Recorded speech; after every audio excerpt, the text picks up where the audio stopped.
This podcast is a member of the Voices of Wrestling Podcasting Network. Visit voicesofwrestling.com to hear the rest of our great podcasts, as well as show reviews, columns, opinions, and updates across the world of wrestling. To the highway in a brand new day. Over the rainbow, gotta let it go. So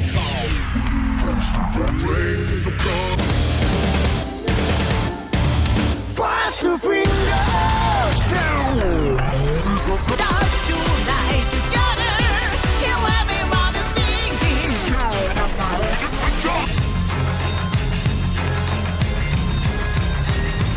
你看到我就怕，头皮发麻，我的手。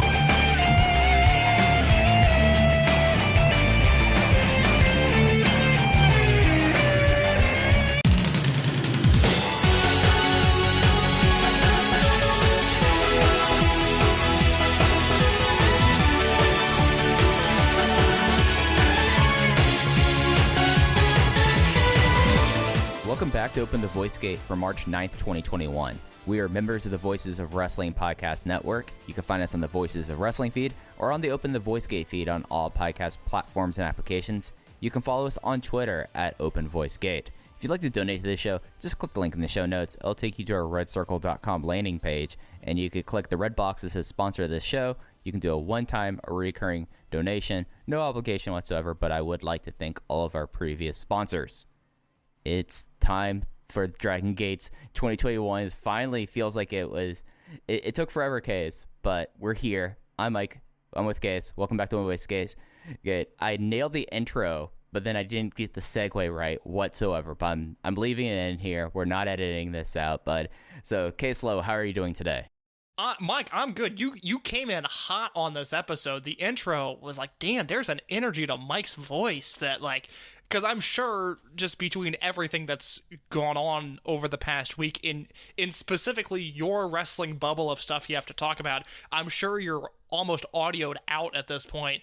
Mike came in just hot and ready to go with that intro and then didn't stick the landing as we went into that transition. But Mike, that's okay, because I picked the ball up and we're back down. You know, whatever basketball metaphor you want to make there, we're back on the fast break and we're on the fast track to Dead or Alive.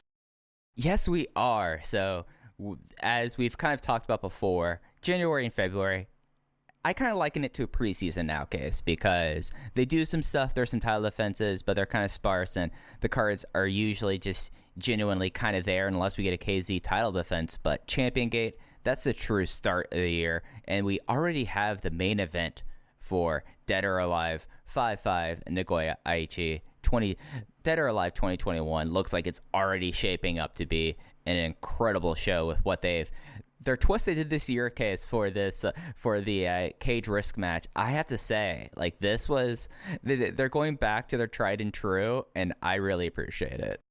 Well, okay, there's so much stuff on this episode because we have the Korakuen Hall review from, that was March 4th. We have the two Champion Gate shows we're going to talk about, and then we have the Dead or Alive main event on 5-5. We have the April Korakuen Hall main event with the return of Naruki Doi. And then we have the Memorial Gate and Wakayama main event on March 27th, which I predicted on this show. Not that I need to take a huge lap. I don't need to take a huge victory lap. All I've been saying. No. Look, Yeah, you did a runner straight flush here. You take your victory lap, because I don't think anyone in the world was thinking that this guy was going to challenge. But you pointed this out a couple weeks ago, and then finally you said it's happening. And guess what? I don't think I did. I assisted saying it's going to happen to Wakayama, but Case, this is all you. past 3 weeks or so, and our dedicated listeners know this, all right, because they pay attention. Number one source of Dragongate news in the English-speaking world said, hey, look out for Kazuma Sakamoto. Guy's been hot lately. Shun's going to need a defense for Wakayama. I wonder who that could be. I said it in my Korakuen Hall review. I said, hey, even though Sakamoto's in a meaningless match here, keep your eye on him coming into this weekend. What happens after the main event of the second Champion Gate show in Osaka, where Shun Skywalker successfully defended the Dreamgate Championship against Kaito Ishida? Who challenges him? It's Kazuma Sakamoto. Put one in the Case Was Right folder. It's a small folder. See, this is what happens. I spun out of control in my victory lap. I got too excited. But anyways, yeah, we have everything was building up to this, and now we have main events for three big shows within the next 3 months. And it feels good because there was no KZ Dreamgate Challenge in February of this year. There was no rookie ranking tournament like there was 2 years ago. This was a pretty dry first 2 months with the exception of that Twin Gate match that I really liked in January. And now it's like the promotion feels properly calibrated again. Everything is back to making a little bit more sense than it was in January and February. Yeah. And I think it's worth noting that they did find their way to make January and February somewhat lifeless or somewhat with life, but it's just something that, and I would love to talk to like a native fan and be like, so what's your opinion about how nothing really happens in January and February, but then we have Champion Gate and then Wakayama and then things get going? Because it's I can't think of a promotion that has as like distinctive a schedule. So just laying out their calendar year, January and February usually pretty slow. March, or the end of February, beginning of March, Champion Gate. End of March, Wakayama. It got moved last year because of COVID. And then it's a month build up to Dead or Alive. Then it is King of Gate leading up to through June. Maybe a title defense in June, maybe not. Then Kobe World in July. Then it's Dangerous Gate in August or September. Gate of Origin, Gate of Destiny, and Final Gate. What I call the hot season. And it's something that you don't see a lot of other companies, especially in Japan, treat their calendar in this way. No, it's something entirely unique to them. And depending on where Dangerous Gate falls, if it's an August show, then typically September's a little bit slower. If it's a September show, typically August is a little bit slower. You get into that recalibration period after Kobe World. But yeah, it's an intense schedule. And I have been saying since the start of this year, when it seemed like the injury bug really bit Dragongate, I don't buy into it being the schedule or it being a dangerous style of work. If you've listened to this show once in the last 5 years, you know that Mike and I are big proponents of actually the house style is not incredibly dangerous, and anybody that says that is not paying attention to the promotion. I think it just the injuries just happened out of circumstance. They were unfortunate. I think they're all kind of weird injuries that happened, and with the exception of Ben K, which, was a freak accident.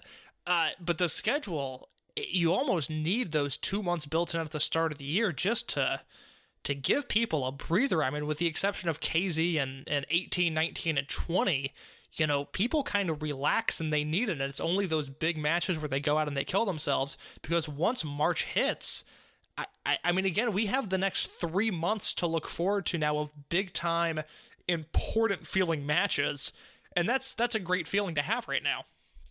Yeah, and it really started at Korakuen. Korakuen will be up on the network, I think, for another 2 days. This will hit your feeds on the 10th.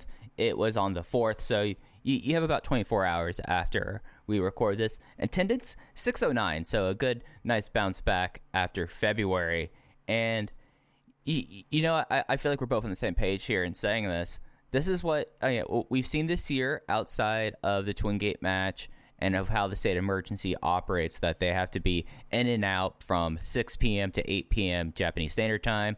So there's decent stuff on each of these shows, but really the big story coming out of this was the formation and the proper name of Yamake Gun. It's now High End, and everything else on the show is kind of just reflective of that.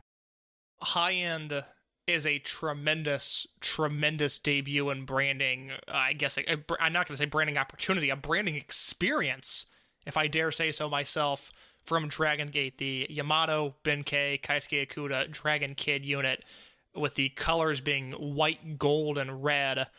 I think it's tremendous. I mean, the look they have down. Now, Mike, I don't know about you. I was talking to some people about this in the Voice of Wrestling Slack. I don't like Yamato's gear. How do you feel about that?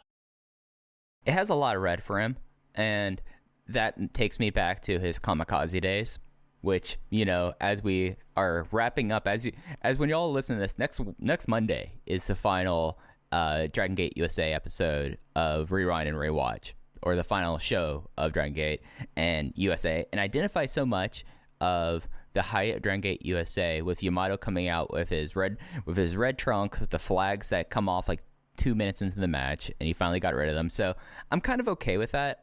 The one thing that you should be very happy is if he has red as his big keynote color, you know that the heel unit that will be coming sometime is going to move away from using red as a keynote color probably. Yeah, if we ever get a rebranding of the heel unit, which for as much as I enjoy the current landscape of RED, I would very much welcome heels wearing anything other than red, black, and yellow. I think that would be a tremendous step forward for the promotion. With that in mind, Yamato's gear I think does have too much red in it. It's off-putting when I think Dragon Kid has nailed the look. I think Akuda looks great. Ben-K needs new gear. Needs something.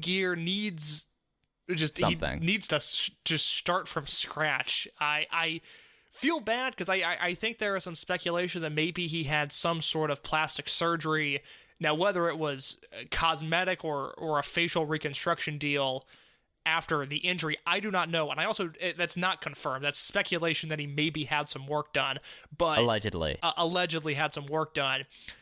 He just looks weird right now. It's like he's moving around the ring fine. It's the opposite of what a lot of wrestlers have issues with, where like his in-ring is completely captivating still, and I still really enjoy watching him wrestle. He does look dead behind the eyes, though. He does look like Ben-K is now being controlled by a robot, and it's a little uncomfortable to watch. Yeah, and it's something that he's still wearing the same gear he wore when he was Dreamgate champion, which was like, oh, okay. Which is a shame because I both liked the long pants look, and the brief time period that in RED where he wore tights was a great look for him as well. Like these shorts have never been my favorite Ben-K look to begin with. Yeah, did he, when he was in RED, which, man, that feels like it was so long ago, was he wearing like the gi pants for a while? Some. Yeah. He started off wearing shorts, and then he went back to his classic gi pants he wore in Maximum and beforehand. Yeah, I mean, we make fun of Shun Skywalker a lot for the excessive amounts of gear he has, but Ben-K is right there in line with him. For a 5-year career, he's gone through a lot of different looks.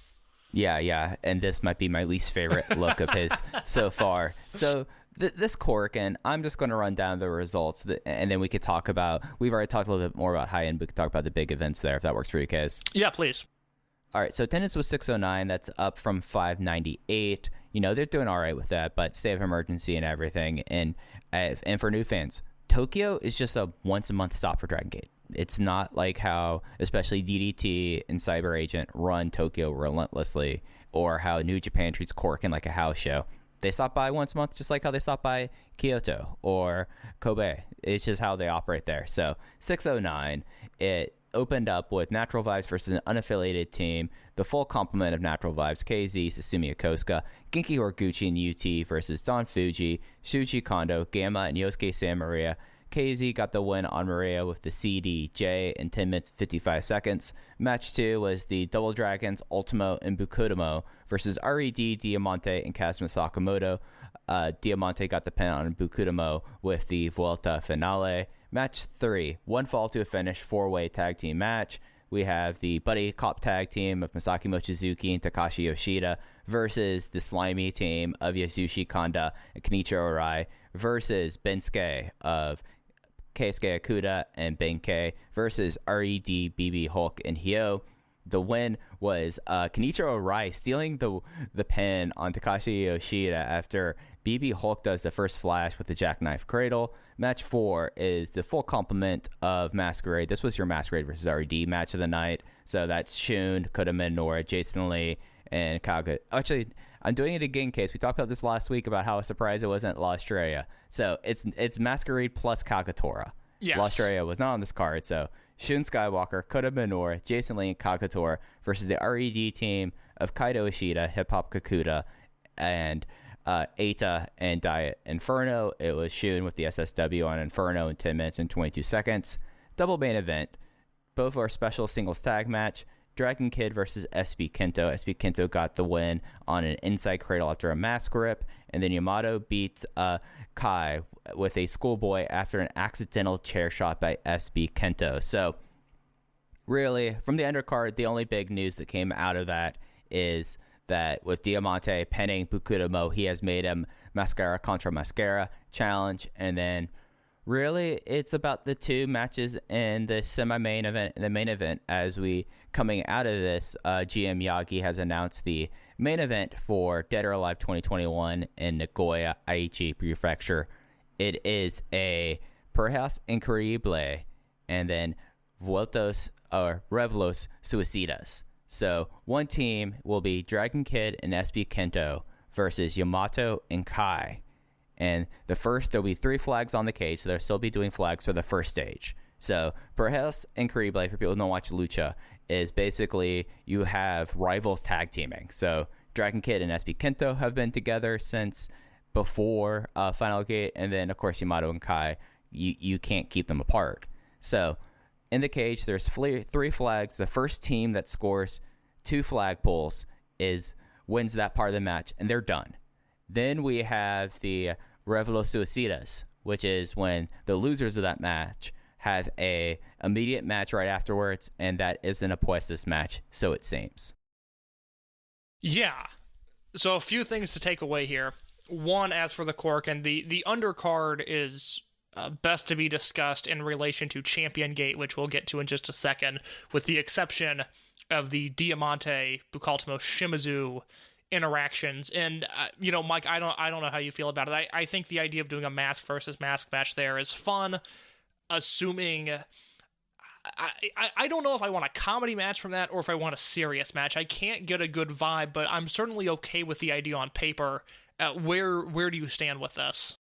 That screams Wakayama semi-main event for me. And with what happened after the main event with Naruki Doi's return, and him saying, I'm done with Team Boku. As soon as he said that, we're like, oh yeah, no, this isn't just like making a mass challenge from Diamante and nothing's going to happen to it, just like the Ultimo one. No, this is going to happen. And I can see that the end of Team Boku might be coming at the end of this month. I'm glad you mentioned the Doi thing, because so much happened this week, not only in Dragongate, but just in wrestling, that somehow Naruki Doi making his return and coming out to a reaction that was the loudest crowd interactions we've heard in quite literally a year at this point. I don't remember a crowd, and I, watch with my eyes peeled, kind of looking through my fingers at New Japan. I am sickeningly invested in some DDT stuff right now. I don't miss Noah's big shows. I haven't heard screams like that since February or maybe very early March of 2020. And Mike, have you heard a bigger reaction than Doi got in his return? Other than like random crowd calls for like Eita during the Dreamgate match or Sora Fujikawa when he got his butt kicked by Tsuji Kondo, nothing that's concentrated. And this is time for my victory lap. Case, how long have I said expect him back by Champion Gate? Since he got hurt for the first 2 months of the year, you were saying that. No.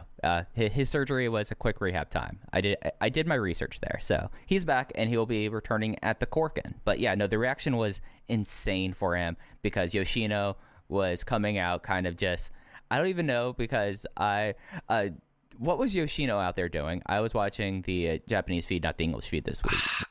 I think he was just saying hi to Tokyo. I mean, it was his first appearance in Tokyo all year. Yeah, because he wasn't there in January, he wasn't there in February. So I don't know. And things happened so quick with him that RED beatdown happened pretty soon after he began that promo. So if Jay explained it on commentary, I don't remember it, but I don't even know if he had a chance to explain why exactly Yoshino was there, other than just to say that he's been in Tokyo this year. Yeah, so RED beat them down, and then immediately Naruki Doi goes out to save his career-long partner and says he's back. And I don't have the Korakuen match for April in front of me. Do you have it with you? I do indeed, Mike. It is going to be Naruki Doi teaming with Yamato and Dragon Kid, and they are going to be wrestling Kai, Hip Hop Kakuta, and SB Kento. So, a lot of things to take out of that. For one, we have the fact that RED is starting to kind of fall apart there. Like, SB Kento lost a match for Kai, and we saw what happened with Takashi Yoshida with that soon led to his expulsion. And that's why, other than me looking at the clock and saying, gee, RED has lasted a long time, there's some smoke that fire, and then of course Naruki Doi coming back and then just firing off a tweet saying I'm no longer in Team Boku. I don't think he goes to high end because that just completely kills every other unit if you have Naruki Doi, Yamato, and Dragon Kid there. But boy, those are your stars right there going against the heel side. Yeah, that's a big match, and I think that is one that is going to have as much investment from the crowd as you can possibly get in the clap crowd COVID environment. That feels like a hot match to me, and unfortunately we don't have a ton to base that off of, but we do have Doi's return, which felt huge. I mean, again, like I said, I have not heard a reaction like that, not when Muto won the title, and Noah, not when Akiyama won the belt in DDT. I don't even feel like Wrestle Kingdom, now granted, giant ass building compared to Korakuen Hall, but I don't feel like there was one centralized spot that got the entire crowd to react the way that Doi Run-In did. So it feels like a hot match going into it. And then you have the Dead or Alive stuff, which if you want an example of what that match looks like minus the cage, because it's the first time they've run it with the cage, but Kobe World 2000, which is on the Dragongate Network for subscribers, had a Great Sasuke and Tiger Mask 4 versus Shima and Sumo Fuji style match, and then from there it goes into the singles match afterwards. For me, and we will say this probably every week until May 5th, I don't think there's a possibility that the finish is anything but SB Kento getting his head shaved. I don't see how that is not the finish in that match. That is 100% what I'm going with until I have new information that tells me otherwise.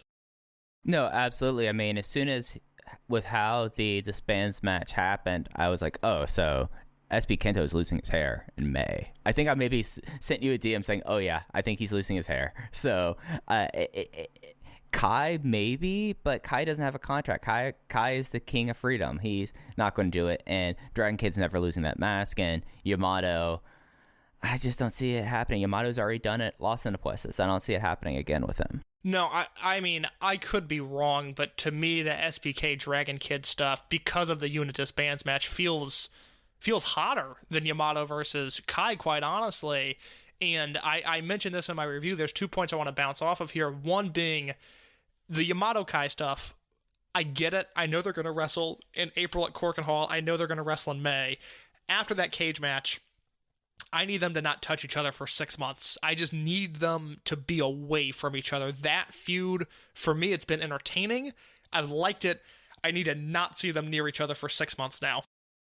So you've just cursed yourself. They're certainly going to be in the same block of King of Gate. That was it. Goddamn, Mike, it's funny you said that, because my thought was I have a feeling that they're going to go through the cage match, and then that May Korakuen is probably May 9th. It typically falls around that time every year. I've got the schedule pulled up. It is May 7th this year. You know they're doing Yamato versus Kai in the main event of Korakuen Hall, and like Yamato's going to win with the Frankensteiner. That's how it's going to be, which is unfortunate because I think that cage match should be the blow-off for them on the simple notion that I'm kind of sick of seeing them interact, because it's not only the 6 or 7 months of feuding now, it's the year and a half of tag teaming before that. So I need a break on Yamato and Kai, because Mike, I don't know, because we haven't really talked about this Korakuen with one another that much. What did you think of the main event?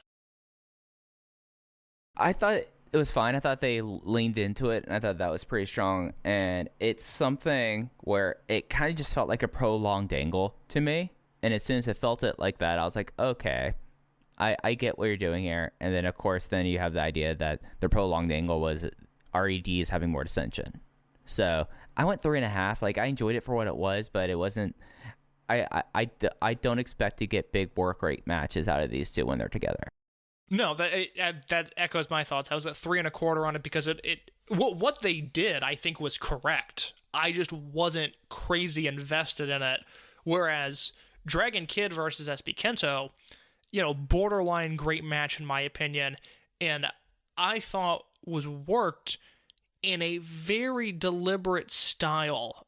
Whereas Yamato and Kai, from the jump, it was a brawling style of match. They were throwing each other into things. There was a ton of interference.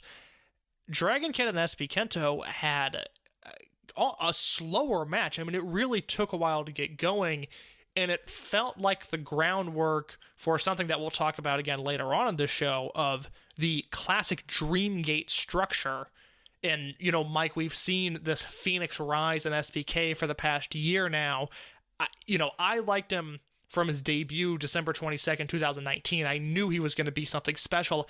I don't think any of us saw his rookie year going the way it did, which kind of, to me, in my mind, he's now entered this place of unlimited possibilities. And I want to ask you, in the year 2021, with Shun Skywalker currently as the Open the Dreamgate champion, we suspect that belt will go on to Yamato at some point within the year. Does SB Kento challenge for the Open the Dreamgate title this calendar year? I think so. If he wasn't in the cage match, he's a Nagoya kid. I could have seen it happen at Dead or Alive if he wasn't already enmeshed in something, intertwined with Dragon Kid. I think that it's something like where I'll go a step further. I can't discount the idea that he's going to be in one of the two main events at Kobe World this year. That's a really bold claim. I can't discount it. Like, it's something where he has been on such a trajectory that is just, like, groundbreaking in the company's history. Like, Shingo Takagi was the original super rookie, and he got a Triangle Gate run really quickly, but that was kind of it. Yamato won the Dream Gate in his first challenge, but that was like 3 years in his career. Strong Machine J was the quickest ever to a title win. But I'm looking at what's happening with SB Kento, with Kento Kabune, and he is forging his own path, and I can't discount the possibilities at this point. So Shingo made his first Dreamgate challenge in September of 2005. That is 11 months after his debut. He debuted in October of 2004. So he would beat SBK to the punch for his first challenge. Right. Yamato is one of the few people that have won the Open the Dreamgate title in their very first challenge. It's Yamato, Jushin Thunder Liger, Magnitude Kishiwada, Eita, and Masaki Mochizuki, who most of those were just establishing wins when the title was still building its lineage. Yeah. Yamato and Eita are the two where I think it really mattered that they did that. But Yamato, that was in 2010. That was 3.5 years after his debut. So, I mean, I would be stunned. Let's say SBK is a year into his career now. He's got 2.5 years left to beat Yamato to that first Dreamgate challenge. I would say that is a very safe bet, and I think that's happening. And since he debuted, I've constantly compared him to Yamato, so he would already have a leg up on him in terms of his career from a Dreamgate perspective. Yeah, and the fact that he's likely going to be in Los Puestos against Dragon Kid in the beginning of May, if you needed another stamp of approval on this kid, that's a huge one. You're not taking that mask, but the idea that Dragon Kid, who in a lot of ways, even more so than Ultimate Dragon, embodies the Dragon system and being put in that scenario, it's remarkable. And he's only 21. We haven't mentioned that. He's only 21. And I'm in complete agreement with you that Dragon Kid is not losing the mask. I am stunned, though, at just how willing and giving Dragon Kid has been with these SBK mask ripping spots, because Final Gate was Dragon Kid's bare face was there, but the way the camera shot this match at Korakuen Hall, there was a good second and a half where it's just Dragon Kid's exposed face, and I have never seen anything like that specifically with Dragon Kid. It didn't really happen in the Suwa feud. I don't remember it being this flagrant in the Darkness Dragon feud. The Masato Yoshino feud was more built on speed and not hatred. This is as giving as Dragon Kid has been in his entire career, and it's happening to a 21-year-old.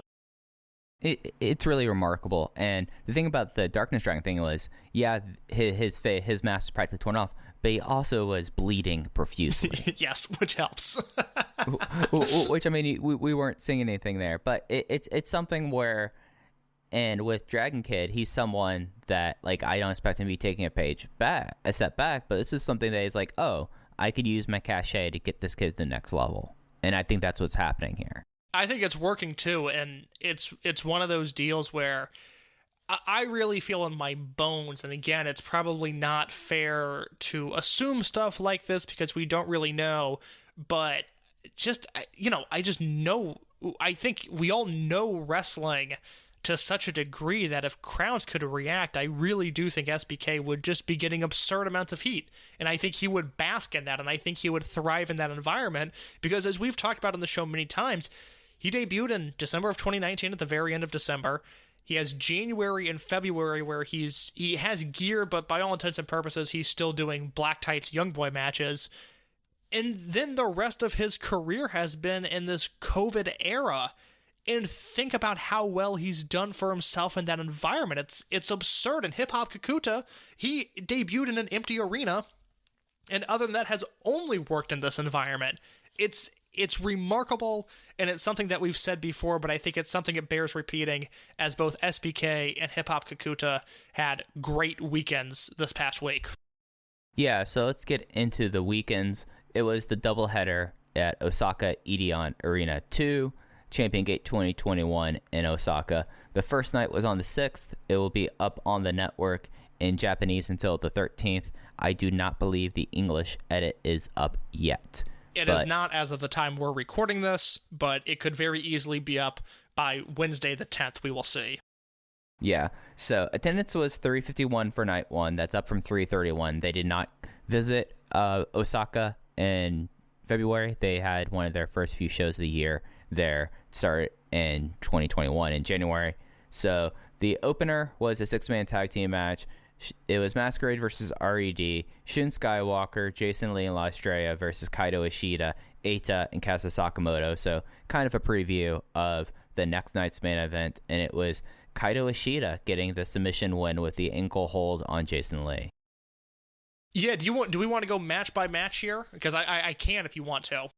Well, just for the sake of time, let's a lot of the stuff on this first show just kind of was there. It wasn't bad, but it was kind of there. Let me read through the results of everything up into the title matches. So we'll go over let's go big picture, because I know last week we talked about how typically these Champion Gate cards are really cool and they do a lot of fun stuff, and that was not the case this year. So we can talk about some stuff, but it's the title matches to me that jumped out this weekend. Yeah, and both of us have reviews. I took night 1. Case took night 2 up on Voices of Wrestling, so we went more in-depth thought into the undercards. So that was match 1. Match 2, unaffiliated tag team match, Ultimo Dragon and Gamma versus Shuji Kondo and Punch Tominaga. Punch Tominaga won with an inside cradle on Gamma in 8 minutes and 37 seconds. Match 3, single fall 3-way tag team match, the Buddy Cop tag team of Masaki Mochizuki and Takashi Yoshida versus the mixed team of Bukurama Dragon and Kurama Nora, and another mixed team of Don Fuji and UT. The fall was Yoshida on UT with a Cyber Bomb in just over 10 minutes. And then match 4 was the 6-man tag team match of High End of Yamato, Dragon Kid, and Benkei versus RED, BB Hulk, Kai, and SB Kento. Yamato got a flash win with the Frankensteiner of the Almighty. Match 5, the semi-main event, was for the open... match 5 was the semi-main event. It opened the Bravegate Championship match. Keisuke Okuda made his 3rd defense of the Open the Bravegate title, submitting Hyo with the rear naked choke and the Dojima sleeper hold. And the main event was for the Open the Dragongate Championship. Natural Vibes of KZ, Susumu Yokosuka, and Genki Horiguchi defended against RED team of Hip Hop Kakuta, Diamante, and Dia Inferno. Natural Vibes makes their first defense of this reign with KZ pinning Dia after the impact. So really on the show, not a whole lot to get into other than the 2 title matches. And Case, I know we've talked about this a little bit. For what it was, I really enjoyed this Bravegate match. I know you differed a little bit on this, especially when we get to the finish. Well, I really liked the Bravegate match, and we came away with the same rating on it. I was fully prepared to go spreadsheet on this, 4 stars or higher, until the finish, though, because I was completely buying into the story that I think has been really well established with Hyo since August or September of last year, where, he's not the toughest guy by any means, he's not the best wrestler by any means, he actually kind of sucks, but he does have this evil genius mentality to him where, look, I would not want to get on Hyo's bad side, because he can only do so much, but he has friends that can do a lot more. And that was kind of the story of this match was, his talents got him into this match. They took him to a certain point, but at some point he needed the help of RED, and they certainly aided him in that request. There was tons of interference. It was very much a Dragongate style of match where if you're invested in the story and you like the house style, I think you will enjoy this match. This is probably one that if you're not a diehard fan that you need to watch. But whereas, I just to draw the comparison, just so I'm in the clear because of companies I've been critical of, one, the Open the Brave Gate is not the IWGP Heavyweight Championship, and two, I thought this match told a good story that just happened to have ref bumps and run-ins and was messy, whereas I find perhaps there are some other promotions that don't do a very good job of that in the current landscape, to say the least. But I really liked a lot of this. I mean, the senton that Hyo hit on that chair mountain was gross, as gnarly of a senton as I've seen. I mean, it was Akira Tozawa-esque, which we do not say lightly on this show. Yeah, it's something where Hyo has always had a good senton, but doing it on the chairs makes it even more brutal. And it's just something where Hyo and his position and his contemporaries, for people who don't know, are Shun Skywalker and Benkei, and Yuki Yoshioka, who's off in the Shadow Realm somewhere. And it's something where, like, he is fiercely lagging behind the rest of his class. He doesn't have the ability, he doesn't have the size, but what he does have is the ability and the willingness to cheat as much as possible. And that senton, it was like a dozen chairs. It was more chairs than I've seen them usually do. Like, the only other time I've seen them use this many chairs in a ridiculous fashion was when Ada was obsessed with Spike Toonsoming Masato Yoshino. Yeah, and I'd like to forget that ever happened. It was really, that's one of those things that you look at the COVID booking through really the first 4 months of the year. It's like, oh, Ada Masato Yoshino, that's going to be a thing. And then once crowds return in July, it was like, actually, we're going to go in a different direction. And I thank Dragongate for that every single day. So as for this Brave Gate match, I was really enjoying it. I was really invested in this story. I thought they were working it in really almost a perfect way. It was exactly what I thought we were going to get out of this match, and it was executed well. My only issue is that I thought both of the referee distraction spots, even for Dragongate, were a little bit lazy. Now, the first one I was able to look past because I forget which RED guy stood on the apron, but somebody distracted referee Yagi, and then somebody else slid a chair into Hyo, and I was like, oh man, I didn't think that looked too sharp. Dragongate's something where if you're a half second off in your timing, suddenly the whole house crumbles. Their house style is like a Jenga game. I was quickly shut up and proved wrong when they did an Eddie Guerrero chair spot, and it was just beautiful. It was perfectly executed. I said, okay, I'm back in on this match. And then they go to the finish, where once again, Yagi is distracted simply by someone standing up on the apron. And the issue is that if you Zapruder this film, Yagi pretty much makes direct eye contact with Hip Hop Kakuta, who's throwing the powder. Was it Kakuta or was it SBK? I think it was Kakuta. I seem to remember that. Yeah. It's really ancillary to the point, yeah, though. Yagi just looks right at this guy, and it's one of those things where it's like, oh, come on. Like, I can't look past that. My heart sank when it happened because it looked so sloppy, and it's something that never happens in Dragongate. I mean, I look past so much referee nonsense because it's been established that this is just part of the style, and I'm okay with it because it typically leads to greener pastures ahead. This was just one, though, where I was expecting something a little bit more clever, something a little bit more well executed, but just the powder throw with Yagi kind of looking at it into the choke, I was like, oh man, that's really deflating. That's not the finish that I wanted from a match that up to that point felt like it had a ton of creativity and felt like it had a ton of thought put into it. I thought the finish was disappointing. So I'm still at 3 3/4, but there was a point where I was really invested in this match, and the finish just happened to kill it for me. And to talk about it in another fashion, because like the finish was like the the point of attraction here. Like, this was not going to be a work rate match. This was going to be a sleaze fest, and then Keisuke Okuda, as soon as things were kind of completely on the level, would just completely destroy Hyo. Like, they went to that, and then he started cheating again. It actually, I thought, was a very smartly worked match, but this powder spot, the way that these powder spots have to happen is you have to have one person hop up on the apron, distract the referee immediately, and the second person that's throwing the powder has to immediately throw it as the victim is either face up or is about to duck behind. And this one was so slow, so of course Yagi caught it, because it was just like whoever it was throwing the powder, if it was Kakuta or Kento, just got up there so late and was like waiting for a while. I'm just like, that's not how you should be doing this. And we've seen this move now done across the history of the promotion, and even before the promotion. There is a way to do this to make this look like it's a very like big reversal ending, and they slowed it down to basically it's a Bruder film, as you said.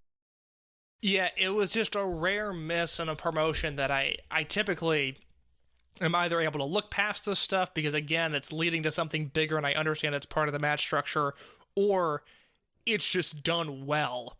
And I don't really think this ticked either of those boxes, but it's a big match for Hyo. I mean, he's someone that is 5 years into his career, and it's not like he has all that many singles matches, especially, not dark match singles matches, not exhibitions, not squash matches where he's getting killed. This was the biggest match of his career. I think that's fair to say. And for what this match was, I think he delivered. Oh, absolutely. This is undoubtedly the biggest singles match of his career. Like, he was in King of Gate last year, but everyone was in King of Gate because it was the knockout style versus the smaller fields and round robin. And, he's someone that, like, he's always going to be lagging behind Shun Skywalker and Benkei because of who he is and who they are. But for him, this is kind of, unless he gets, like, his Kotoka, like, Bravegate reign, this is kind of his peak. So I thought that it was very smartly worked, and it worked to his strengths. And all the other thing about the interference and the things did not make Okuda look like an idiot. It just was, this is my way to get through it, because each time Okuda had him in the clear without any shenanigans afoot, he destroyed him like very viciously, and it worked. No, that was the beauty of it, was that Okuda was protected in all of this, and I still think he comes across like a killer even when he gets bogged down in some RED nonsense. I will make a slight correction. Hyo wasn't Open the Dragongate champion, which I completely forgot about, but it was him, Yoshida, and Diamante, and they ended the Strong Machine reign, but they lost in their first match, in their first defense, and they lost to that bizarre snapshot in time team of Dragon Kid, Kenichiro Arai, and Ryo Saito. So I don't know. I think this match was probably a bigger deal because it was a singles match, whereas his two Triangle Gate matches, the one where he won the belt and the one where he lost the belt, were both three-way, 9-man elimination matches. So this was probably the biggest match of his career, and like I said, thought he delivered. Good for Hyo. Absolutely. And then the main event, the Triangle Gate match, we talked about like a reel of the time teams there. This goon squad of RED showed up, and the person that kind of took me aback, and I was like, all right, I was always kind of down on this character, but they worked in a way that they kept true to the character, and still, I think, as the character gave their best performance, was Dia Inferno. I thought Dia Inferno was tremendous in the Triangle Gate match main event.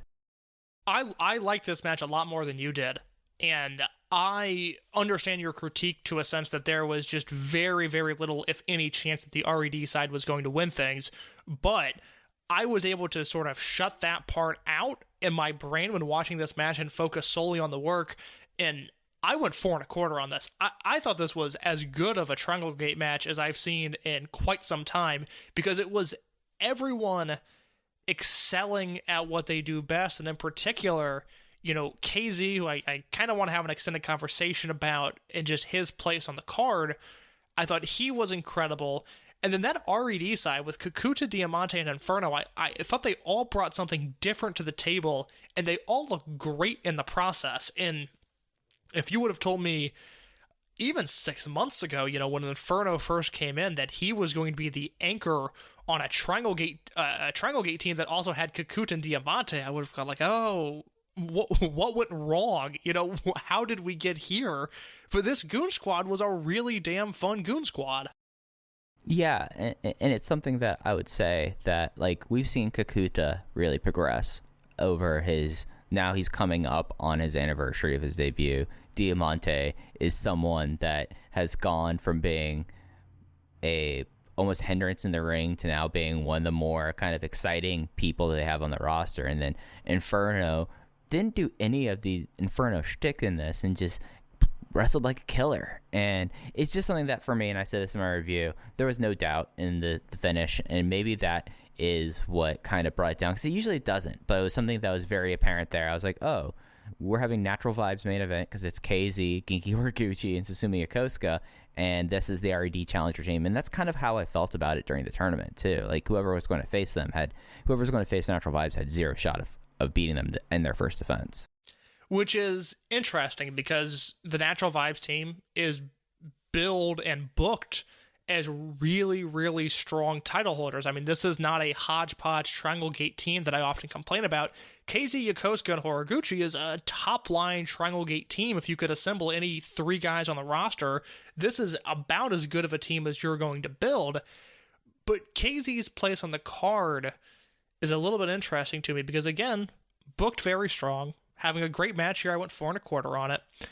And yet, KZ reminds me of where Ben K was at right after he lost the Dreamgate title and into 2020, which was kind of fractured by COVID and the time they took off. But, you know, there was a point last year where Ben K was an Open the Triangle Gate champion. It was him, Daya, and Strong Machine J.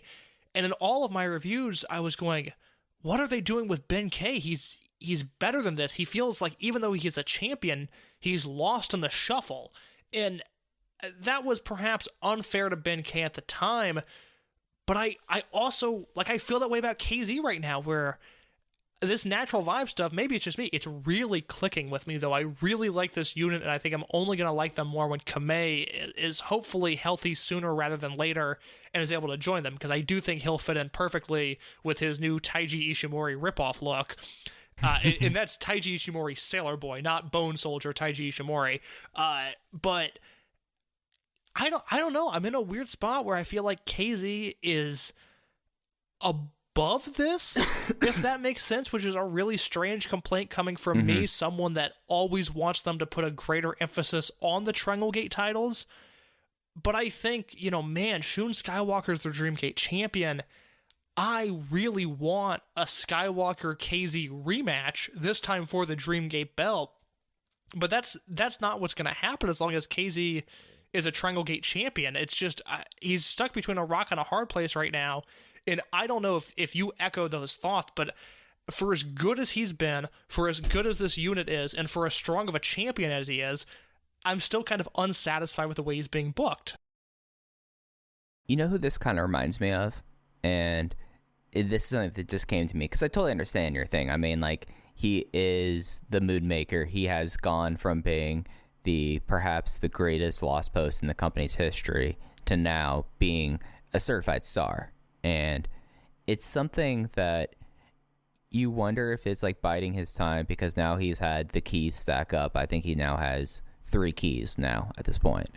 But he reminds me a lot of Masato Yoshino and Monster Express, especially that Monster Express Triangle Gate team of Akira Tozawa, T-Hawk, and Masato Yoshino. They just kind of were champions. Like, that was their position, was their champions. You're like, Masato Yoshino is the most popular guy in this company right now. Like, why are you having him in the team? And then later he would have more title runs. It just seems like that it just is, I don't know if I want to say biding time or treading water, but it just kind of feels like it's like, okay, he is where he is, and when we are at the point where we're going to do this full effort push that he's going to have his run, that will happen. But for now, he's useful to have. It's great to have him as a champion and having these defenses, because then he can do the go home speech. Like I totally understand your thing there, but I just think maybe it's just like he's in a holding process until whatever they decide to do with him down the road, or like this is the best position for him right now, like how Masato Yoshino was on that Monster Express team. I also don't think it helps that he's getting fed RED C team teams, whereas D teams. D teams, Come exactly. on. I mean, come on. He's not in there with SBK. He's not in there with Ishida. He's not in there with, Kai, even. I think you can throw in there. And it's not like Eita. If Eita's in this match, if this Dragongate match is the Natural Vibes team against, let's say, Eita, Diamante, and Kikuta, and that's not a shot at Dia Inferno, who I've been a big fan of since that character debuted, but if this is Eita and Inferno spot, I think this match comes across like a much bigger deal. But that's exactly it. The Yoshino comparison's great, where, yeah, he's a champion, but he doesn't have that upward mobility of the next great feud for him to sink his teeth into. And I don't see, unless Dragon Dia miraculously appears sooner than he was intended to, sooner than he was scheduled to, given his recovery time, and you start running KZ Horiguchi Susumu against Dia Minoru Lee all the time, like, that would be a hot feud, at least to me. I would be into that.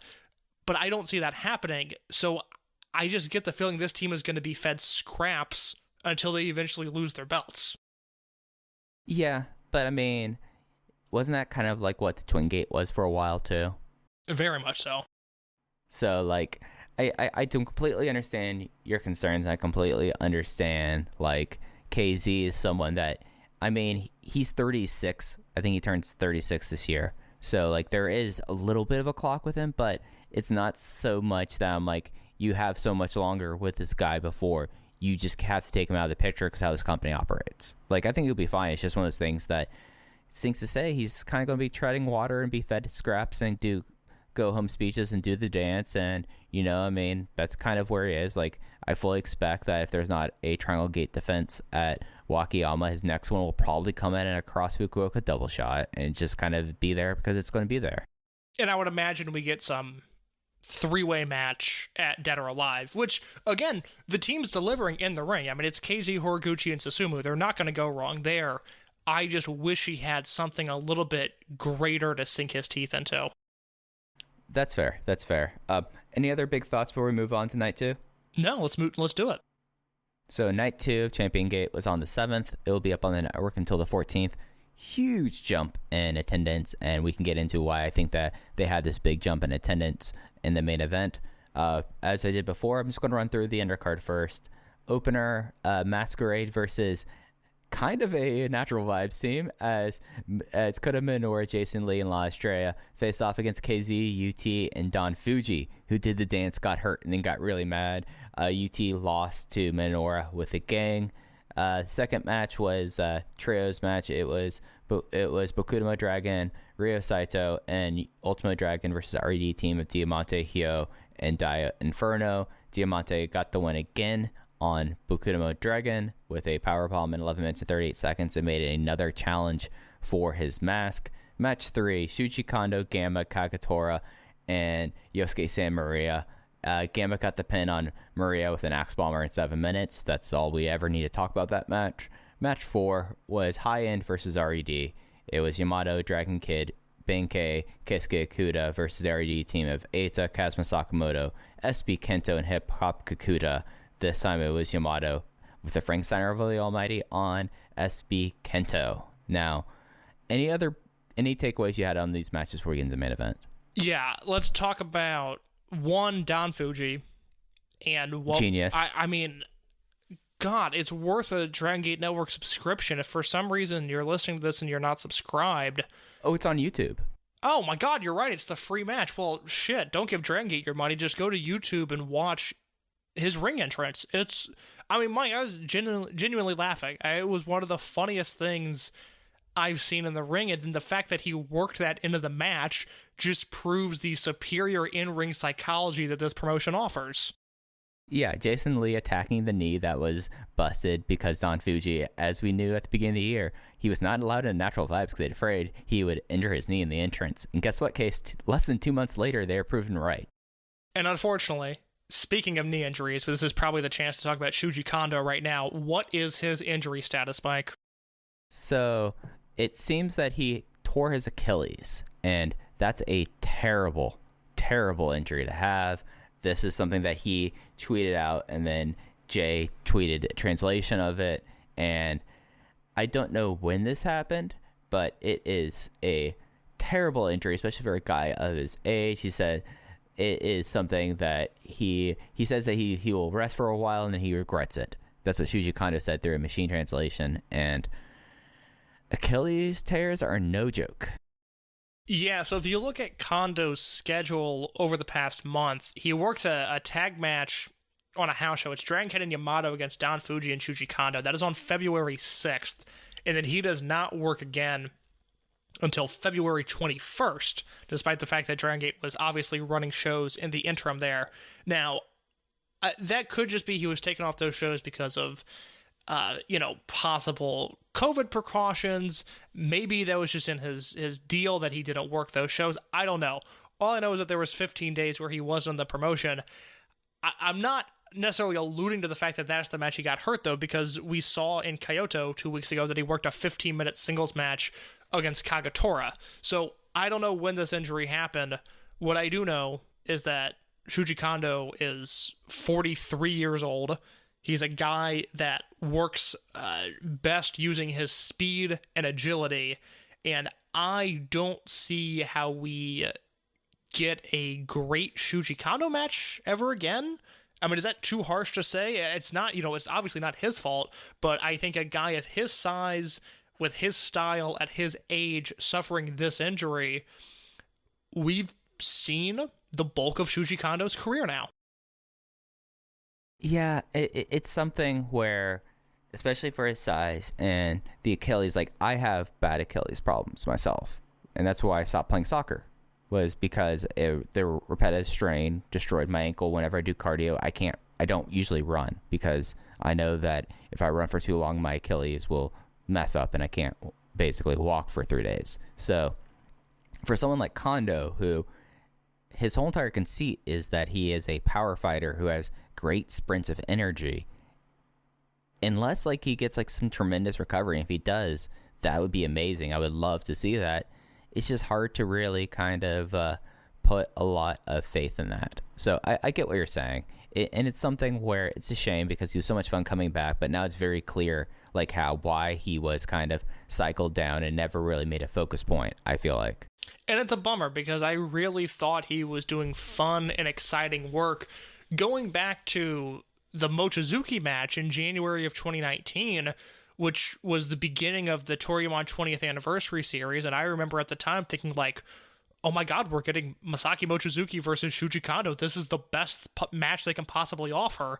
Insert Ultimo Dragon showing up 6 months later. I was certainly surprised when that happened, but Kondo became a full-time player back in July of last year after the closure of Wrestle 1. He bounced back to Dragongate. He was supposed to be in King of Gate last year, but right. COVID, canceled what King of Gate was supposed to be, and now he's getting hurt right before King of Gate again, which sucks because I think he and Yuti could have had a really, really fun King of Gate match, and it wouldn't have shocked me at all if that was in the cards to do. It's a bummer because I thought he was a really fun addition to the roster. I thought he was adding a lot of life to shows, especially in the back half of 2020. And, again, I would love for him more than anything to prove me wrong and come back in a year and somehow be better than he's been, but I just don't see that happening. And that's the thing about Achilles tears. It takes about a year at least. Like, Ryo Saito tore his Achilles and was out for about 11 months, and Ryo Saito was in his 30s. And you look at his frame and you look at Shuji Kondo's frame, I'm not body shaming whatsoever. I love Shuji Kondo, I love his size, love everything about him. That's a lot of work for a guy of his size. No, those are two men with drastically different body types. Right. So that's a big bummer. Like, there's just no way to say it. Like, that's a big bummer. And I mean, goes into like people are like, oh, all these injuries in Dragongate. No, like, this is Achilles tendon injuries aren't like things that happen because you're dangerous. That just happens because of strain and repetition and strain. Like, I believe I mean, Texas educational system in all cases, but I feel like I have a decent understanding of my Achilles tendon and its problems, and it's strain, or it's something where like you come down hard once on the balls of your foot, and you slam down your heel, and that tears your Achilles tendon. So who's out for an extended period of time right now? It's Daya, it's Takedo Kamei, Kamei is he's in rehab right now, and I mean like he's a while out, but he would be the next one I expect to come back though. Yeah, so it's Daya, Kamei, Strong Machine J, who we have not heard anything about. At least I haven't. Do you know anything about Kamei? Or I'm sorry, about Strong Machine J. No, I haven't heard anything other than the fact that it's the same kind of thing that he was dealing with when he was a rookie, and I hope that means that he got surgery for it, because that's an injury that, as we've seen with other wrestlers, that you got to get that fixed if you want to continue wrestling. And then Sora Fujikawa, Masato Yoshino. Is there anyone else on the roster that I'm forgetting that is dealing with some sort of substantial injury? Well, Oji Shiba. Well, yeah, I mean, that's... yeah, water is wet too, Mike. Yeah. I knew you were going to forget him, so I was prepared to go Oji Shiba. But yeah, those are the big ones. And of course, Yoshino, I mean, he has his homecoming coming up in April, so he'll be back wrestling there. And I mean, he's showing up at shows and is doing angles and taking bumps, so it seems like that this is his way of kind of testing the waters. Daya had the surgery, I guess, so we were told he was hurt at the end of December. We were told about 6 months, so we're about halfway there. And then Kamei and Fujikawa, as I reported on the show 2 weeks ago, both rehabbing at different levels, but up and moving around. So we've it's not to make this the Dragongate rant about how their style is what it is. And now the point of that is just doing a recall, because now you've got Kondo out as well. So you're missing roughly 6 to 7 guys on the roster, which is, for a roster this small, it's a large chunk of people. And, between Daya, Kamei, and Fujikawa, who are incredibly exciting, and Masato Yoshino, who's their biggest star, I think it also reflects why January and February were the way they were, because they were also missing Naruki Doi, which is just, a huge part of the roster, obviously. And also you look at Natural Vibes and Masquerade, they both are at 5 members. You can do a lot with a 5-people unit, but when you only have 4, that's why we have so many Masquerade versus RD matches. That's why we have Natural Vibes bring in Don Fuji. Like these are parts that complicate how you book matches. I mean, that's why I expect High End is going to probably be getting members pretty fast and furious, because you can't do much with 4 people in a unit, especially with those 4 people who are all protected to some degree. So right. I'm hoping by the end of the year that Kamei and Daya are healthy and that UT stays healthy, because quite honestly, I don't know if there's a more appealing match to me right now than a 5 versus 5 Masquerade versus Natural Vibes match. You put that in the main event of Korakuen Hall, I am throwing snowflakes at that bad boy. I mean, I'm going to try to get my Fauci ouchie for that match, I'll get my Fauci ouchie, I'll go lick a floor, and then get on a plane flight to either Narita or Haneda Airport, so I can go watch that match. My work told me about a month ago, they're like, well, Case, you're considered to be a broadcaster because of your job.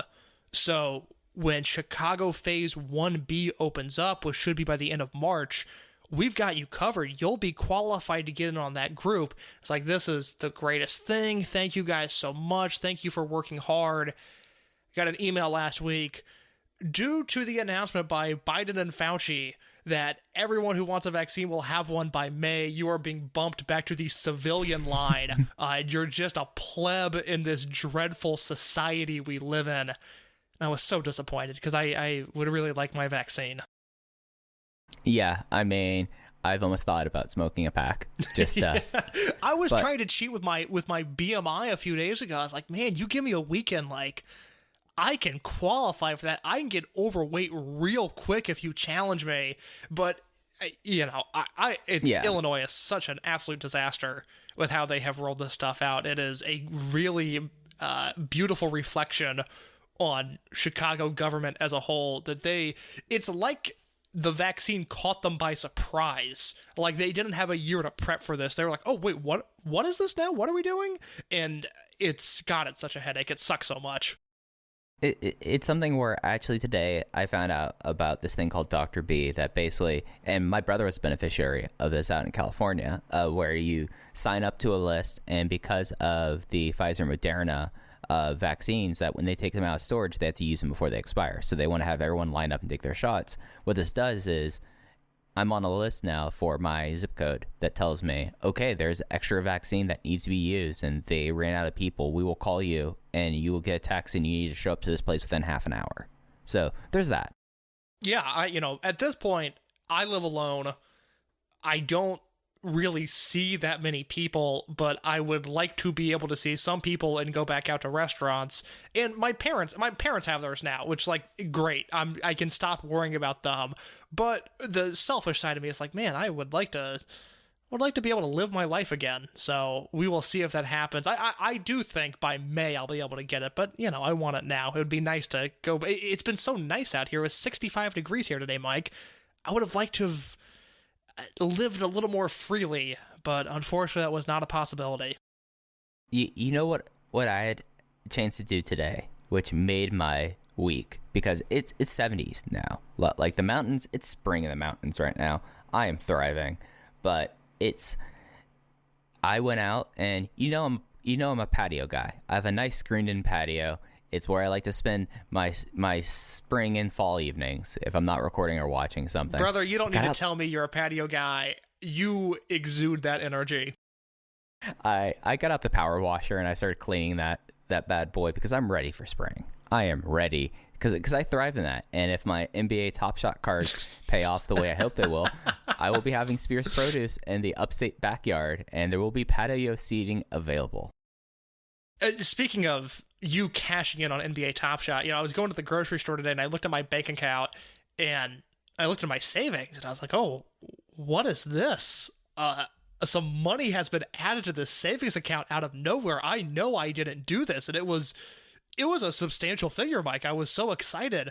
I started thinking about it. I looked at where it came from. I was like, huh, okay. I texted my mom. I was like, hey, did you put some money in my savings? Thinking like maybe I hit the jackpot on tax refunds this year. Maybe she came into some money I didn't know about and was just paying it back somehow. But I'm thinking like, I'm going to get a new pair of shoes. I'm going to buy some speakers. Like, I finally have the money I needed to make some of these not essential purchases.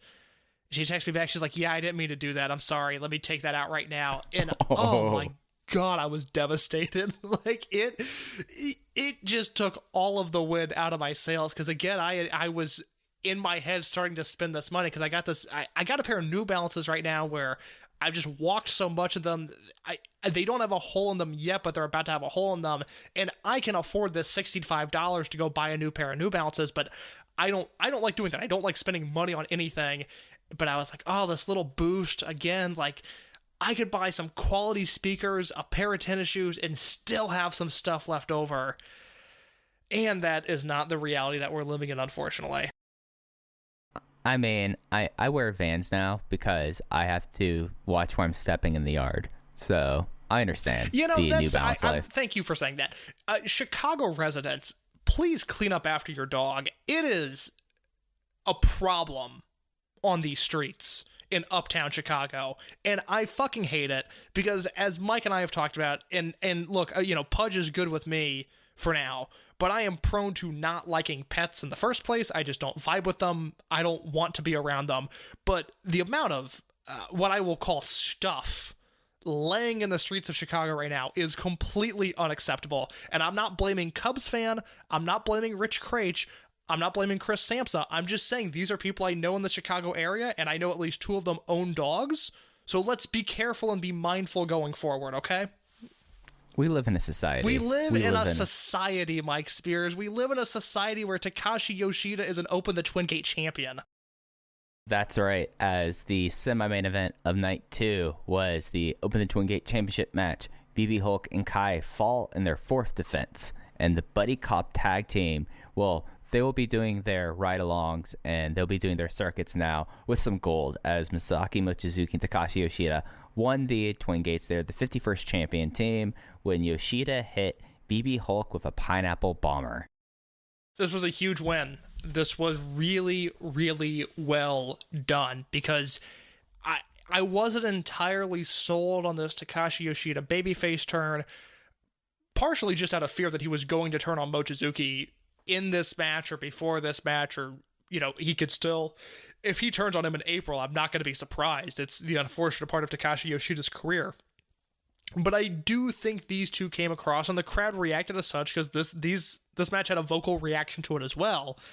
The Mochizuki Yoshida thing is really over, and if Yoshida works matches like this as almost this wounded bear type figure where, yes, he's bigger than everybody, but he's more sensitive than everybody too, I think there's some legs to this, and I don't know how the unit shakeout is going to go. I don't know where they're going to end up, but I think this was a big win, of course, literally, but just in the character development of Yoshida and this team with Mochizuki, I came away really impressed by this match. Yeah, and the thing that got me, and I think that's the thing about this weekend, is that all these matches were laid out so well. Like the opening of this match was Hulk Kai basically capitalizing on the fact that they are an established tag team. They've been champions now for a while, and the Buddy Cops, they kind of, they're still getting their act together in a way, and they're capitalizing on the mistakes. And from there, Takashi Yoshida, the time for me to be enthusiastic about Takashi Yoshida was like 14 years ago. But there's something about him. There's this charm. There's this crowd connection, and he's like, you had a good turn of phrase there. He's a sensitive bear, and you want him to like succeed. And during like the Royal Sambos where he gets eliminated and he's just laughing and having the best time, it's hard not to like this babyface Takashi Yoshida and Masaki Mochizuki, and they've started to get together some really fun offense, like the Senkaku Gary to the face combination with the Cyber Bomb. That's like, all right, this is actually really kind of a lot of fun. And I went 4 stars on this. I can't remember the last time I was this high on a Takashi Yoshida match, and it just like everything came together. Maybe it was the crowd being so into it that gave it a little bit of a bump in this day and age, but it was a great time. And this allows Hulk to do his own thing, and it does seem like that Kai with Yamato, that will go on there. There was a very kind of mysterious tweet that came out after the show's case, if we want to talk about Ada's tweet now or later. Oh, please bring it up now, because I don't know if I've seen Ada's tweet. All right, so he tweeted this after the Champion Gate weekend, and let me see if I could pull this up here. It is 2 days ago, and I'm going to be using machine translation, so I apologize if it's not exact here, but it's a photo of the RED logo on it, and it says Hyo, Ishida, Inferno, SBK, and Kakuta. I'll still back them up. Crush them. Interesting. So that leaves out who? Hulk and Kai, and is there anybody else? Diamante. Now that is an interesting wrinkle that Diamante is left off of that list. Yeah, I have no feel for the RED. Oh, and Kazma. Interesting. That's Kazma and Diamante are two guys that I had always pictured as kind of Ada ride or dies, and wherever he goes, they'd go as well. And Hulk. Did we mention Hulk in that list? Yeah, Hulk and Kai I got. Yeah. Very interesting. I don't know if I have a response to that. I guess I do have a question that could pertain to that, which is going forward with Mochizuki and Yoshida, and for reference, I went 3.5 on this match.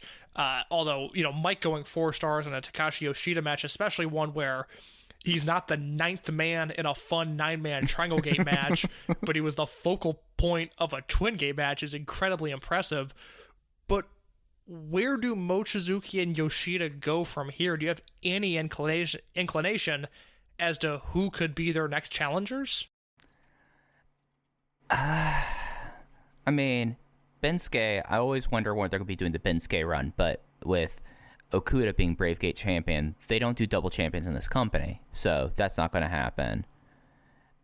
Minoli could happen, but that's a lot of title challenges for that team after dropping it and kind of just Jason Lee being a lost post at this point. I don't know. It's an RED, I guess. No, they can't, because Kento is tied up with the Apuestas match, unless they want to do it beforehand. It's an interesting situation. I wonder, and this is just me wondering, I don't have any inclination one way or another. I wonder if they want to try to do one last Speed Muscle Twin Gate match before it's over. That would be very interesting, because that would be putting 2 super babyface teams together. That would just be, it would be like a fan appreciation match in a way. I could see that. I would like that. I don't have an answer to it. That's why I wanted to ask you, because I do think the Minoru and Lee match is a safe bet, and I think you could get away with doing something like that on a Dead or Alive show, or I don't think it's going to happen in Wakayama, but it also wouldn't shock me if it did. It feels like, especially with Yamato and Kai being tied up elsewhere, it does feel like we are finally entering that new era of the Twin Gate division, which we briefly had with Minoru and Lee at the end of last year. But really, we're looking at a 2.5 year run of the Twin Gate being dominated by Yamato, Kai, and BB Hulk in some combination.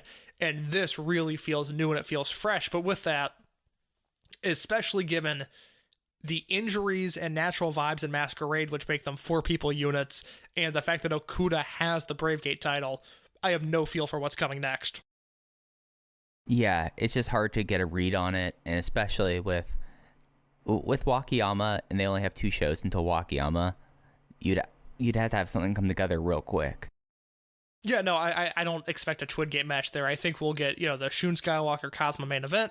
We'll probably get a 9-man Triangle Gate match, natural vibes against, it'd be fun if they did Minoru, Lee, and Estrella, and then an RED team of whoever. I think that'd be a very fun match, and I think those will probably be the top 2 matches on the Wakayama show. No, I'm totally with you on that. That makes a lot of sense there. Do you have any other thoughts before we get into the main event? I do not. I was, like I said, delightfully surprised with how this match was, and I was thrilled with how the main event came across. That's right. This was the Open the Dreamgate Championship match. Shun Skywalker versus Kaito Ishida. Shun Skywalker, as y'all would have known by listening to this show, retains with an SSW in 29 minutes and 33 seconds, getting his second successful defense against the Osaka native. I feel like this is the longest Dreamgate match in years. Like, I'm not certain. I'm not going to look it up right now, but I don't remember the last time 25 minutes has been kind of like the... like how long they were willing to go pretty much since Pac came back. I can't remember of a match hitting 30 or coming close to 30 in recent memory. It certainly felt like the longest one in a while, and I don't have the exact numbers, but I would imagine this is not only the longest match of Kaito Ishida's career, but it's probably the longest match of Shun Skywalker's career as well. And, these are 2 guys, I talked about this in depth in my review, but they're 2 guys that have been known for their flashes of brilliance. Now, I will mention right now, the Eita versus Doi match did go 31 minutes. So this was roughly the same time as that. And, before that, again, it's a lot of 22, 24, 25-minute matches. These are 2 guys, though, that have been known for their quick burst of speed and intensity. And for them to go out there and put forth a compelling from start to finish match like this, I knew the match would be great. I had no doubt that this would end up being 4 stars or higher. I am shocked at just how good this match was, especially given the fact that they worked a more traditional, almost Shima-era style Open the Dreamgate Championship match, where the first half of it was very slow and very deliberate, and then the second half felt like the culmination of stuff we've been screaming about for 2 years now, this shift in house style, this shift to a more almost bantamweight style of wrestling that I first picked up on 2 years ago, the rookie ranking tournament, and I went on Alan Forel shows on Pro Wrestling Torch, and I said, man, something is changing about this company. These new guys are working a different style, and they're really starting to hone it and feel it out, and just, it's going to be something. And I feel like this is the match where it became something, where they took the tradition and the legacy of the Open the Dreamgate title and what Dragon Gate typically does, and they put a modern, unique spin on it. And because of that, we got what has been, I have not seen a negative review of this match. It has been universal praise that I've seen. Yeah, and the thing that I think, and I'd mentioned this about attendance, did you notice that there were fan signs for Kaito Ishida in the front row? Like, this was the match was spectacular. Like, I went 4.5 on it. I totally understand 4 3/4. When you get to this point, you're really just kind of parsing grains to decide what rating you go with that. But you're absolutely right about this. But the idea of having Shun Skywalker, who's doing okay as champion, I'll give him a strong okay as champion so far. and you put him up against a hometown guy that you remember how over he was at Gated Destiny 2019 when he won the Bravegate title. Like, this is a guy that his hometown rallies behind, and he was getting crowd calls before the match even started.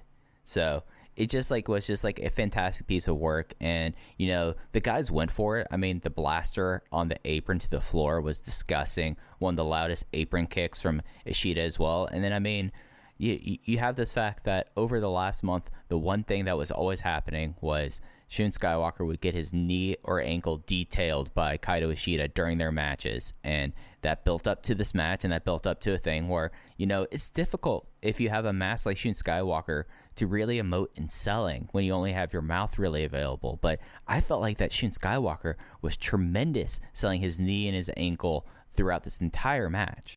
I've always liked what Shun has done in that department. I think, you know, at times he's been a fun, spotty wrestler, but he's always been engaging. I've always been able to buy into him a little bit, and I've always found him to be a charismatic wrestler, and I thought that really shined through. I mean, the turning point for him is when he worked the All Japan Junior Tag League with Mochizuki, and you saw those two roll into the All Japan Junior division, and it was an, oh shit, these guys are better than everyone here. And that was, you know, that was the consensus that weekend. That's not just the Dragongate guy and me talking. Anybody that watched those All Japan shows knew the Mochizuki and Skywalker matches were going to be far and away the best things on those shows. And that gave him a level of confidence, I think, that he has carried with him 2.5 years later, almost 3 years later. And I thought this was a fully complete performance by him. Had the finish of the Ben K match been different, had it gone, let's say, according to plan, I think we would have come into this match with very different emotions, because I think that match would have shown that, hey, Skywalker is capable of being a credible Dreamgate champion, of working the style of doing it successfully. But, you know, it could have been Misawa and Kobashi in the ring, and if the finish happened the way it did, the talk was not going to be about how great that match was. It was going to be, oh my god, I hope Ben K is okay, which is exactly what happened. So, we hit a spot now where we're 4 months into this reign, and Skywalker had still somehow come across as unproven, which you watch this match and you realize that's ridiculous. Like, this guy is really in the upper echelon of wrestlers in this world, and Kaito Ishida, it was a credibility issue with him, yes, that, you know, he wasn't going to join the Yamato, Eita, Jushin Thunder Liger, to name drop their group of guys that won the Dreamgate, the Dreamgate in their first Dreamgate challenge, but the overness has not been an issue with him, and you heard his supporters here, you saw his supporters here, and I thought they just went out there and had one of the most compelling matches of the entire year. It is, I don't know if I like this more than Tanahashi versus Shingo, because I do think that match was just on another level of pure insanity, but it's at the, you know, at worst, one of the 3 best matches I've seen this year, and I thought it was the best match of a weekend that had Moxley versus Omega, which I loved until I didn't, which I think is a universal statement there, and I was higher on this past weekend Shingo versus Okada match than most people, because I was at 4 3/4 on that as well, but I thought this Ishida versus Shun match was slightly better. And just to go into the nuance of the rating a little bit, it was something that after the finish happened, I had given it 4.5 stars, and then I sat down to write the review, and I started thinking about this match and just how compelling it was, despite the fact that I knew the finish going in, which I really, under normal circumstances, make an honest effort to avoid. If for some reason I'm not watching a big show live, I really do what I can to stay spoiler free if I have to review the show. It just didn't happen this time. I just had to be on my phone for whatever reason, and I saw the result, and I was like, okay, that's not surprising. I didn't really think the result was in doubt all that much. But watching this match, seeing Ishida lock in that ankle lock, and Shun's first move is not to crawl to the ropes, but to grab referee Nakagawa as almost like a plea for help. It was incredible.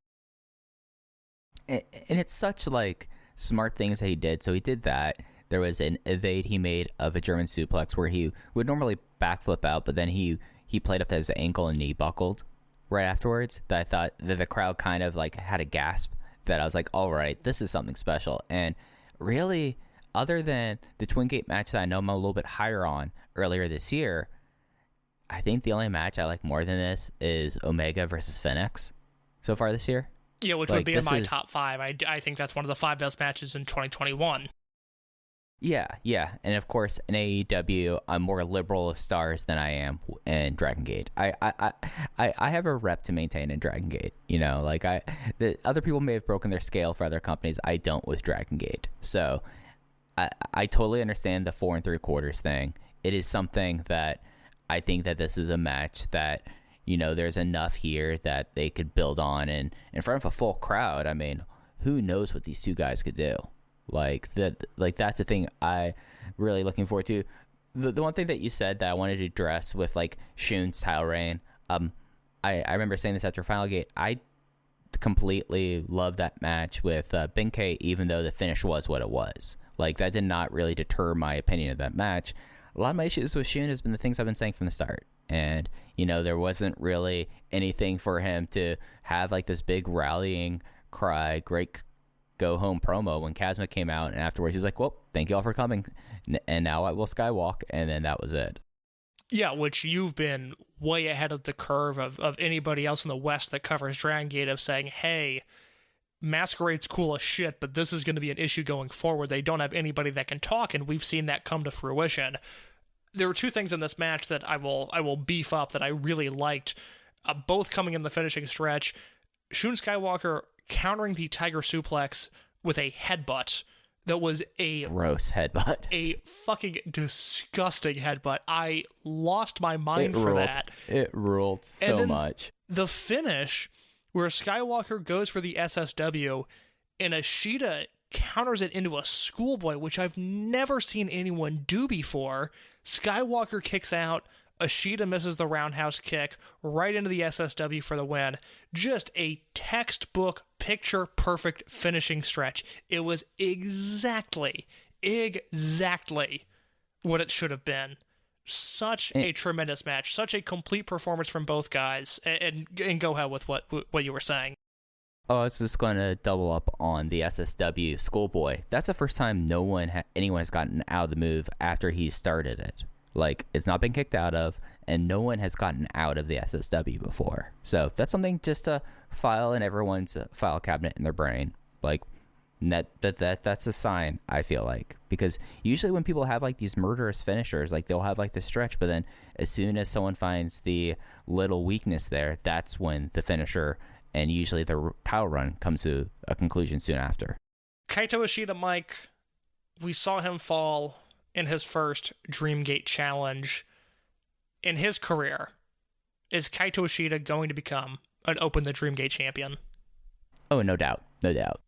I agree. I completely agree, and I think this was the credibility that he needed, and parachuting it without context, just assuming going forward next time he's in a Dreamgate match, I'm going to believe there's a chance he could win it, and that is exactly what this match was supposed to accomplish, and I think it did just that. It elevated Shun in the eyes of me and hopefully the native fans, and it reassured me that when we were ranting and raving last May about how Ishida needed to be the face of the heel unit, that is confusing in wrestling speak, but how he needed to be the heel leader, this once again reaffirmed that stance as well. Yeah, he put his flag down for being a number 1 here. If there was any doubt in people's mind, watch this match and you'll know that Kaito Ishida can be not just a guy, but a capital G guy. I completely agree. Like I said, it is my match of the year as of now, with the exception of Tanahashi Shingo. I would have some, just to give context as to how highly I think of this match. Tanahashi versus Shingo, Ishida versus Skywalker, Shingo versus Okada, and then some hodgepodge of either Omega versus Moxley, Omega versus Phoenix, or Kazusada Higuchi and Yukio Sakaguchi versus Konosuke Takashita and Mao from the February 23rd DDT show. Those have been the best matches I've seen this year, and with the exception of Tanahashi versus Shingo, Skywalker versus Ishida was better than every one of those. Yeah, this is a match that's going to hold up towards the end of the year. I think that's for certain. Any other big thoughts about the show before we start wrapping things up? No, a really good weekend, a great weekend for Dragongate. Really made me excited going forward, and like we talked about at the start of the show, we have Memorial Gate to look forward to, a big main event on the April Korakuen, and the May 5th Dead or Alive main event. So there's a lot of things to be excited about going forward. Yeah, so the next show that's going to be up on the network, and we'll talk about next week, is their monthly stop in Kyoto. It is on Saturday at 6 o'clock Japanese Standard Time. We don't have a card as of yet for that, and then the only other TV that they have between now and Wakayama is they return to Sambo Hall on the 19th. So maybe we'll have a card for that next Tuesday. I doubt it, though. And then that's it, because Memorial Gate in Wakayama is a nice 3 o'clock start Japanese Standard Time. 3 o'clock case. That's midnight for you. That's tremendous. I mean, I wake up super early for my job now, so I haven't been watching these shows live, but a Saturday morning midnight start time for Shun Skywalker versus Kazuma Sakamoto? That doesn't sound too bad, Mike. That doesn't sound too bad. Yeah. So that's how things are shaping up for the remainder of the month in Dragon Gate. For Open the Voice Gate, if you've been following along, next Monday it will be a big show for us. It's episode 50 of Rewind and Rewatch. It is the final show of Dragon Gate USA. It is Mercury Rising 2014.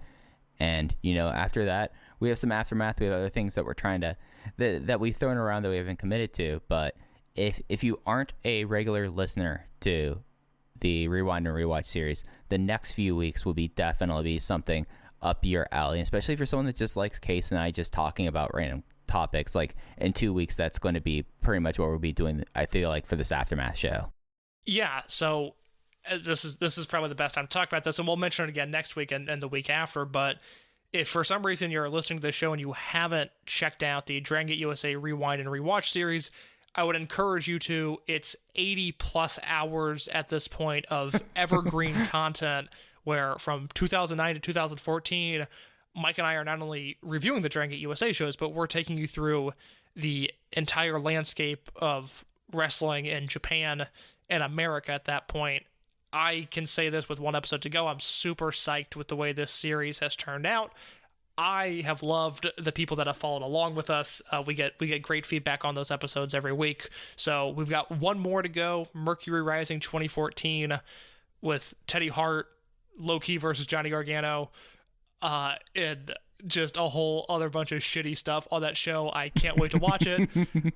And then, we'll put a bow on the series, and we'll do a recap episode that I'm really looking forward to. That will, for me, be the essential sort of history of Dragon Gate USA, because, the promotion ended with such a whimper that in the moment, nobody was able to recap it, because it just ended. It vanished. Whereas at least with Evolve, and I talk a lot on that show about, how between writing the history of Evolve article when Evolve was announced that it was sold and doing this Dragon Gate USA show, I've consumed a sickening amount of Gabe Sapolsky content in my lifetime, in my very young lifetime. A lot of it has revolved around Gabe, but no one has touched Dragon Gate USA. It's been on an island, and Mike and I had a chance at the start of COVID last year to really break into this on the sheer notion. It's why we started going weekly, was I just never had the time in my schedule to do the weekly shows. And luckily, now it's kind of built into where I know, okay, I have to work around this now instead of trying to find time for it. And because of that, we were able to do this Dragon Gate USA series that I'm very, very happy with. And like we said, next Monday will be the Mercury Rising 2014 review, which is the final show in history. And then the week after, we will do what will be the essential history of Dragon Gate USA podcast, just, kind of taking you through beginning to end, our best 10 matches.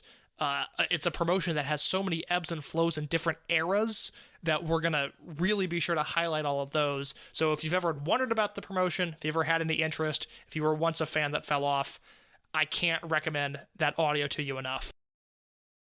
What I'm going to do is I'm going to get this on a thumb drive after it's all said and done. I'm going to submit to Library of Congress, and then I'm going to find out, like, the next time that dork Elon Musk is sending someone up in space, I'm going to see if I can get this thing, like, put on the moon.